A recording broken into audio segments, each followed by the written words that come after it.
Hi everyone, welcome back. Today I am sharing a very delicious chicken recipe which is Hariyali Chicken Bhuna. Before starting the video, don't forget to subscribe to my channel if you still haven't. It will mean a lot to me and it's absolutely free. And click the bell icon to be notified for any upcoming uploads of mine. Starting with making the green paste first. So for that, taking one bunch of coriander leaves or dhania and half the quantity of pudina or mint leaves.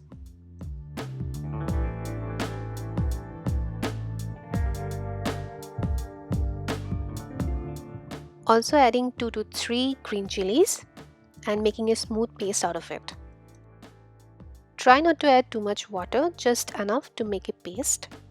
Once that is done, it should look something like this.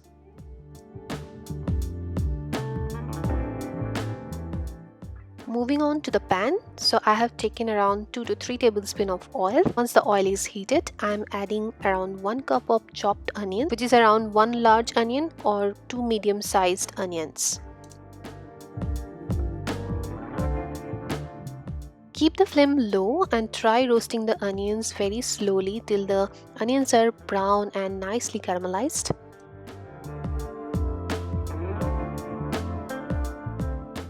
To make the process faster, I am also adding a bit of salt and a little bit of sugar that will enhance the taste further. This will be around 1 teaspoon of sugar, and trust me, you won't taste the sugar at all. So all we need to do now is to wait patiently till the onions are nicely brown, and don't rush in this step because this will give a nice texture to the curry.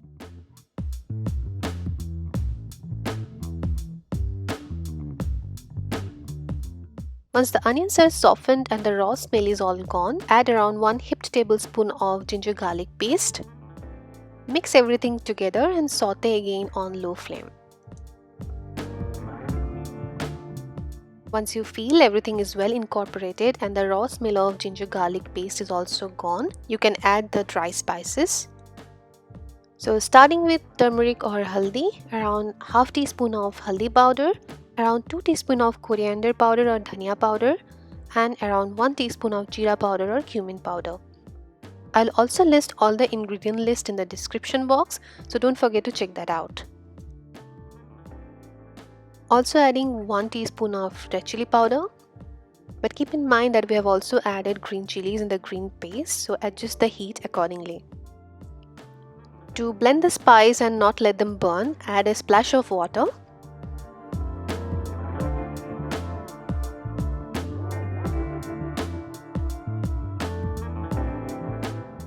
And nicely saute the spices at very low flame till the oil separates.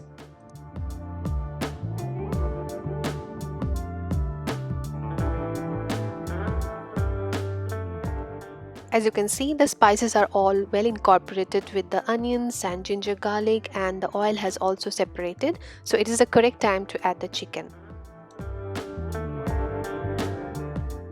Here I have taken around 700 grams of boneless chicken. You can also take chicken with bone.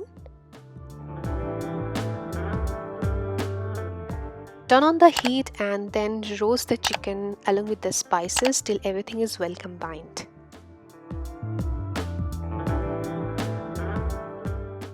Once the chicken is nicely sealed, keep the flame on medium and then keep roasting. Roast the chicken for around 5 to 6 minutes on medium flame till you see everything is well combined.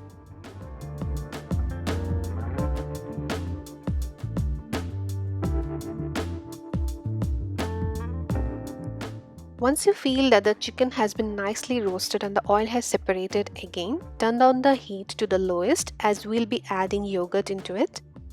Adding yogurt or curd to any curry can be a bit tricky as it can curdle further and that will ruin the taste of the curry. So in order to avoid that, we'll keep the temperature of the pan to the lowest and try to have the yogurt at room temperature. And once you add the yogurt, just stir continuously till everything is well mixed.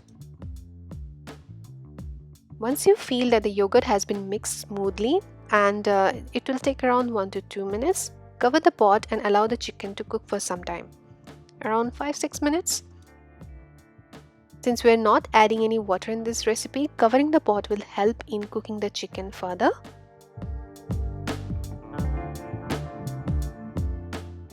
All nicely done, so we'll add the green paste now.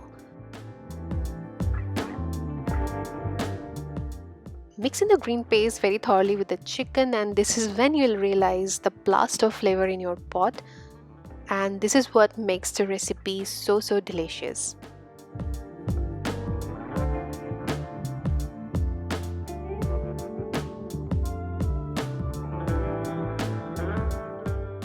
Turn down the heat further and cover the pot again so that the chicken can cook completely now.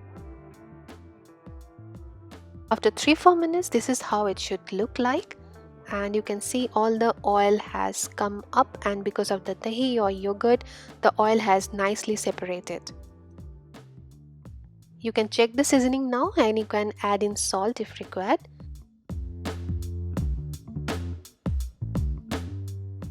The sweetness from the onions, the sourness or the tanginess from the yogurt, and the flavors from coriander and mint will already add lots and lots of flavor in the recipe, but I do one extra step which elevates the dish further.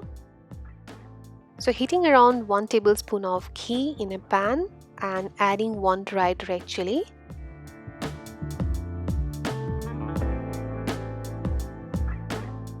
Once the red chili is nicely roasted, add around 1 teaspoon of dried kasuri methi.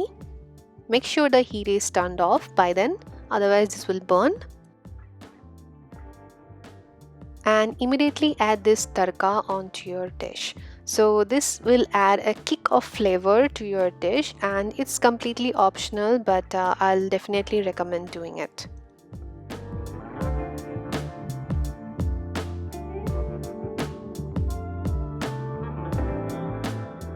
And on top of this tadka, I also love to add some finely chopped coriander leaves because I love the texture that it adds. The extra coriander is optional, but if you don't like the raw smell of coriander, skip it. If you do, add in the coriander and you will see the freshness that it adds to the recipe.